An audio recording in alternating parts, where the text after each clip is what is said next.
अस्सलामुअलैकुम। Kitchen with shine aunty में मैं आप सबको खुश आमदीद कहती हूँ। आज मैं अपने किचन में चटपटी मसालेदार चिकन कलेजी बना रही हूँ। बहुत मज़े की बनती है और बहुत आसान तरीके से आपको बनाना सिखाऊंगी। इसकी भूख किस तरह दूर करते हैं ये भी मैं आज आपको बताऊंगी। इसके लिए मैंने 750 ग्राम यानी 3 पाव चिकन की कलेजी ली है और इसे मैंने 2 से 3 टुकड़ों में काट लिया है, यानी कि हमने इसके बहुत ज़्यादा बड़े टुकड़े नहीं रखे हैं। अभी मैंने कलेजी को धोया नहीं है, तो हमने कलेजी को किस तरह धोना है कि इसकी बू मुकम्मल तौर पर ख़त्म हो जाए। तो इसके लिए मैं इसके अंदर जो है आधा खाने का चम्मच नमक शामिल कर रही हूँ। 2 खाने के चम्मच में इसके अंदर सफ़ेद सिरका यानी कि वाइट विनेगर शामिल कर रही हूँ। ये लीजिए जी, मैंने वाइट विनेगर डाल दिया है। अब मैं इसके अंदर पानी डाल देती हूँ। ये हमने पानी भी इसके अंदर शामिल कर दिया है। इसको हमने हल्का सा मिक्स कर लेना है। इसको मिक्स करने के बाद जो है मैं इसे 12 से 15 मिनट के लिए छोड़ दूंगी। इसकी जो भी ब्लड वगैरह है जिसकी वजह से स्मेल आती है वो सब पानी में आ जाएगा। तो मैं आपको 12 से 15 मिनट बाद दिखाती हूँ। कलेजी को रखे हुए 15 मिनट हो गए हैं। आप देख सकते हैं कि इसका पानी किस कदर गंदा हो गया है। अब मैं इसे खुले पानी से धोऊंगी 2 से 3 दफ़ा अच्छी तरह से, और इसे पानी से धोने के बाद मैं इसे छन्नी में रख दूंगी। कलेजी को अच्छी तरह से धोने के बाद मैंने छन्नी में रख दिया है ताकि इसका एक्स्ट्रा पानी निकल जाए। आप देख सकते हैं कि कलेजी हमारी मुकम्मल तौर पर साफ हो गई है। अब जब आप इस कलेजी को पकाएंगे तो इसमें किसी किस्म की कोई स्मेल नहीं आएगी। तो चलिए इस मज़ेदार रेसिपी को बनाना शुरू करते हैं। चटपटी मसालेदार चिकन कलेजी बनाने के लिए मैंने 1/4 कप तेल लिया है। तेल की मिकदार आप अपनी मर्ज़ी से कम या ज़्यादा कर सकते हैं। तेल को मैं गरम कर लेती हूँ।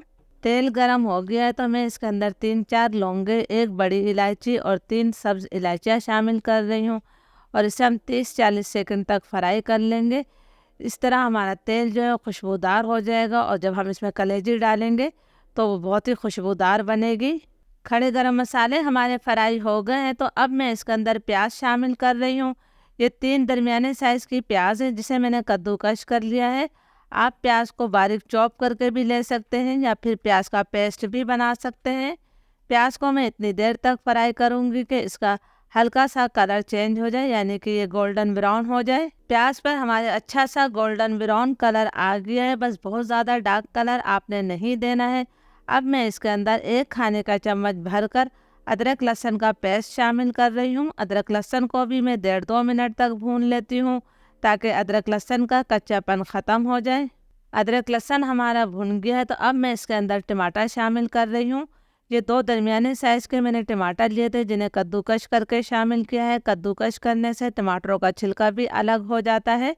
आप इसका पेस्ट बनाकर भी डाल सकते हैं। इसके साथ ही मैं इसके अंदर 1 चाय का चम्मच नमक शामिल कर रही हूँ। नमक आप अपने टेस्ट के मुताबिक ले सकते हैं। टमाटर को भी मैं 2-3 मिनट तक पका लेती हूँ ताकि टमाटर का पानी खुश्क हो जाए और तेल इससे अलग हो जाए। टमाटरों को मैंने 2-3 मिनट तक पका लिया है। टमाटरों का पानी खुश्क हो गया है और तेल इससे अलग हो गया है। तो अब मैं इसके अंदर 1/4 कप दही शामिल कर रही हूँ। दही को मैंने अच्छी तरह से फेंट लिया था और दही आपका ताज़ा होना चाहिए। अब मैं इसके अंदर कुछ पाउडर मसाले शामिल करूँगी।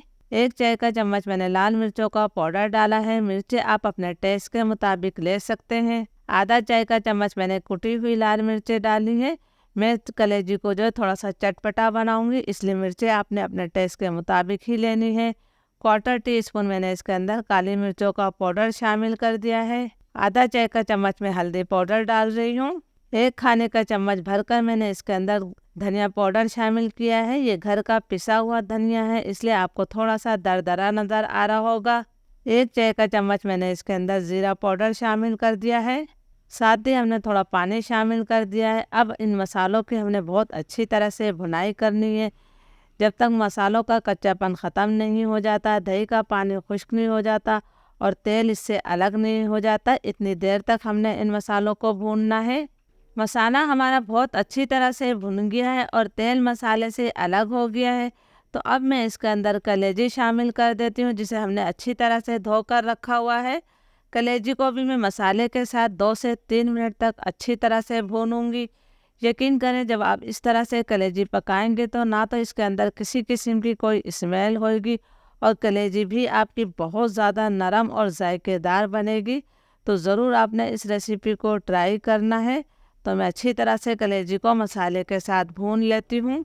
2-3 मिनट तक कलेजी को मैंने मसाले के साथ अच्छी तरह से भून लिया है। कलेजी का कलर भी तब्दील हो गया है। अब मैं इसके अंदर पानी शामिल करूँगी। आपको जितनी ग्रेवी रखनी है आप उतना पानी इसके अंदर डाल सकते हैं। मैं 1 गिलास से थोड़ा कम ही पानी शामिल कर रही हूँ। आप अपनी ज़रूरत के मुताबिक पानी ले सकते हैं। इसको मैंने हल्का सा मिक्स कर देना है। इसके बाद फ्लेम में मीडियम करूँगी और मीडियम फ्लेम पर हमने इसे तकरीबन 12 से 15 मिनट तक पका लेना है ताकि कलेजी हमारी अच्छी तरह से गल जाए। तो मैं 12 से 15 मिनट बाद आपको दिखाती हूँ। कलेजी को पकते हुए तकरीबन 15 मिनट हो गए हैं। माशाल्लाह मैंने ढक्कन हटाया है, बहुत ही प्यारी इसमें से खुशबू आ रही है। आप ग्रेवी देख सकते हैं कि मैंने इतनी रखी है। अगर आपको और भुनी हुई कलेजी चाहिए तो आप फ्लेम हाई कर कर इसे 2-3 मिनट तक मज़ीद भून लीजिएगा। इसका पानी खुश्क कर लीजिएगा। लेकिन मुझे जो इसी तरह की ग्रेवी चाहिए थी। अब मैं इसके अंदर जो है कुछ और मसाले डालूँगी जिससे इसका जायका कई गुना बढ़ जाएगा। आधा चाय का चम्मच मैंने इसके अंदर गरम मसाला पाउडर शामिल कर दिया है। 2 कटी हुई हरी मिर्चें हम डाल देते हैं और इसके साथ ही मैं 1 मुट्ठी भरकर इसके अंदर हरा धनिया शामिल कर रही हूँ। इसे भी हम अच्छी तरह से मिक्स कर लेंगे। बहुत ही मज़ेदार चटपटी सी हमारी चिकन की मसालेदार कलेजी तकरीबन तैयार है। जब आप इसे बनाएंगे और खाएंगे तभी आपको अंदाज़ा होगा कि ये कितने मज़े की बनी है। तमाम चीज़ों को मैंने अच्छी तरह से मिक्स कर दिया है। फ्लेम में बिल्कुल लो कर रही हूँ और लो फ्लेम पर हमने इसे मज़ीद 2-3 मिनट तक ढककर पका लेना है ताकि तेल जो है इससे अलग हो जाए। 2-3 मिनट हो गए हैं लो फ्लेम पर पकते हुए। माशाल्लाह आप देख सकते हैं कि तेल इससे अलग हो गया है। हमारी चटखारेदार चिकन कलेजी तैयार है। बहुत ही ज़्यादा मज़े की बनी है और भरपूर ग्रेवी के साथ ये तैयार हुई है। देख सकते हैं कि कितने मज़े की इसकी ग्रेवी है। तो चलिए हम इसे गर्मा गर्म ही सर्व कर लेते हैं। आप इसे गर्मा गर्म ही चपाती के साथ खा सकते हैं। बहुत ही मज़े की लगती है। ज़रूर इस रेसिपी को ट्राई कीजिएगा और मुझे कमेंट्स करके ज़रूर बताइएगा कि ये मज़ेदार रेसिपी आपको कैसी लगी। इजाज़त दीजिए, दुआओं में याद रखिएगा। अल्लाह हाफिज़।